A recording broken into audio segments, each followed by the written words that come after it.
Really important feature about using the onX Backcountry app is knowing how to use different layers.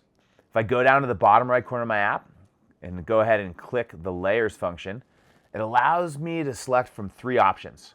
I have Topo, which is going to be topographic map lines, Hybrid, which is going to be a hybrid of both satellite and topo, and lastly, if I want to get rid of topo lines altogether, I click Satellite. Satellite is just global imagery and is a great way to get an in-depth photographic view of what's going on up there. Let's talk about each of the layers. Trail slope's a layer I can turn on by clicking the layer icon and pulling up the trail slope feature. Trail slope feature helps us visualize the strenuousness of a trail. It gives us a color ranking going from green to red. Progression of strenuousness starts at green, progresses to yellow, orange, and then finally red, letting us know how hard that section of trail will be. Another really important feature to me is going to be the private land layer. By turning on that layer, onX Backcountry brings up land-owned parcels.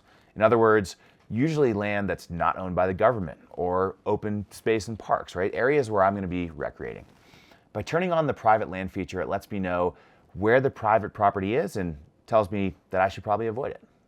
In addition to the private land layer, I also have government land layer. Government land layer is really important, especially out here in the West. We have a lot of BLM land. By turning on the government land feature, it lets me know what lands are open space, areas where I can actually continue to recreate, and also tells me areas to avoid. onX Backcountry has a few different wildfire layers. One important one is going to be the historic wildfire layer. The historic wildfire layer tracks burns that are up to 12 years old. If I want to know how old a burn is, I'm going to turn on that layer and I'll see color shading. Recent burns, bright orange; older burns, light yellow. Many of us are familiar with those three letters, AQI, Air Quality Index. onX Backcountry does have an AQI layer that lets us know what the air quality is in the zone we plan on recreating. Unfortunately, these days we deal with a problem, and that problem is wildfires. onX Backcountry does keep us in the know though with their active wildfires layer. I get two options here. I can see a small icon that lets me know that there is indeed an active burn happening, but without an established perimeter.